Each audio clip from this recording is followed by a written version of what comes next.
Dundee survive. For now. For now, that is right, guys. They've pumped Hibs 3-1, and it was, well, I mean, 3-1 is a pumping by Dundee standards, because they never win a game, and they're here. Never mind win by like 2 goals. That's pretty much it. But they've closed the gap with 1 game to go for themselves. St Johnstone have got another game. Of course, they've got 2, but they are on 29.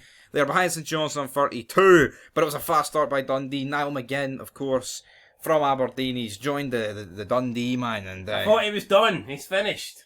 But it's time to go. It's not quite time to go, but it's exactly the start they need it. Dundee were 5-2. We were thinking about sticking a wee bet on them. Big money. Not this tenor shite. No, not this tenor shite. But he kicks off. It's a well-worked goal. The kick off into the bottom left-hand corner there. It's ended. A wee streak for Niall McGinn. How many games think he went without a goal? I'm going to say 17. 13. That was close enough. Close enough there. But not close enough. Yep, you're goddamn right. And then Hibs equalised, poor defending. It's kind of been Dundee's Achilles heel this season. Yeah. At least it wasn't Charlie Adams fucking playing him through this time, though. I mean, nope, James Scott with the goal. Charlie Adam, though, talking to Charlie Adam, we're skipping ahead, but that goal in the 86th minute, that'll be all around social media, man. What a belter. Charlie Adam, we know we can hit them. Charlie Adam. Remember that goal he scored against Chelsea? Yeah, it was a great goal. Absolute fucking quality beach. Goal he scored there, but that sealed the deal. But in between those goals, we had Mulligan. Yes, he made it 2-1. Hibs pushed for it, but Hibs, I mean, they've got nothing to play for. They're not going down. Do you think the internet connection's good in Dundee? It could not. That's why it wouldn't be. We don't have a good one here, but would the prize money between 7th and 10th matter? Especially the clubs like Hibs and Aberdeen. Nah, it's all peanuts, like, I mean. Yeah. Well, you say that as if Hibs and Aberdeen's are spending powerhouses, like, I mean. They are, fuck. I heard they were in the hunt for Haaland, and then City took it from under their nose. I mean, 7th and 10th, I mean, you're maybe talking, it wouldn't be any more than a couple 100,000, like. Easily. The winner gets like 1.5. Pretty sure it's 2.2. Well, fuck, that's That's not great. Nah, I mean, in my opinion, see, as soon as Hibs and Aberdeen finished bottom 6, their season was over. Right? There's no fucking, let's try and finish 7th. Maybe for the smaller clubs, let's try and finish 7th's a good gimmick. But for Hibs, definitely no not. But let's try and finish 7th. Dundee, they see it out. I mean, I actually think the points Dundee have been no bad this season. But then there's other games where they're just shit.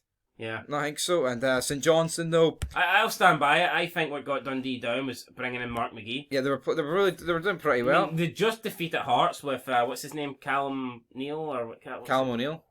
I think that was his name. Pretty sure it was. I don't think it was. It was. Former Dundee guy, former Dundee manager. Callum. I think his name was Callum something. Callum. Wasn't it O'Neill? I thought it was. Nah, like Callum.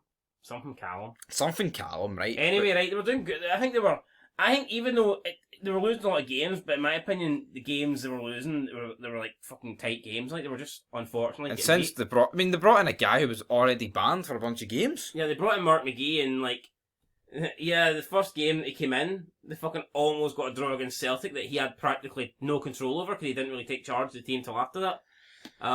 Mess. He hasn't won a game up till tonight.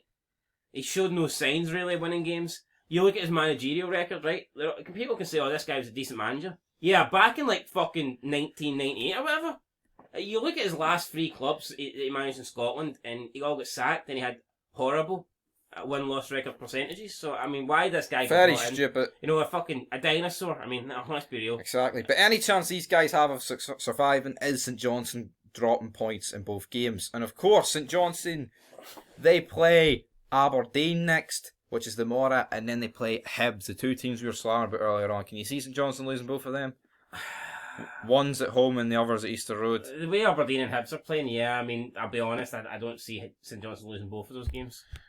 Yeah, I mean, if we take a quick look... On paper, you're thinking, oh, fuck me, how's St Johnstone got those 2 games in the bottom 6 split, you know, but... St Johnston's goal difference is 5 better than Dundee, but if Dundee are needing to win and St Johnstone are needing to lose both... So even if St Johnstone lose both, even if they're losing by the smallest of margins, that takes it down to 3. So Dundee would need to win by 3 goals. But even if St Johnstone might lose tomorrow by Aberdeen by 2, you know, that brings it down to 3. Then if St Johnstone lose, they need to lose to Hibs anyway. Even if they lose by 1-0 to Hibs, that brings it down to 2. Dundee have scored more. So I think if it went level, Dundee's they'd go final up. game's against St Mirren, is it? I believe so it is. Let me just double check it, guys. Dundee, no Livingston. Tony Macaroni, that will be a tough one. Nah. I think Dundee are Dundee are down, but no, it's shocking. St Johnstone have only scored 23 goals this season. That is How can the fucking Scottish Cup double winners fucking do that? team beating or drawing with Galatasaray and fucking Lask do that. But anyway, guys, that'll do it for this quick fed here. Match review, 5 minutes we've went. St Johnstone. 5 minutes too long, but here. But what will they do tomorrow? But until then, Peace. bitches.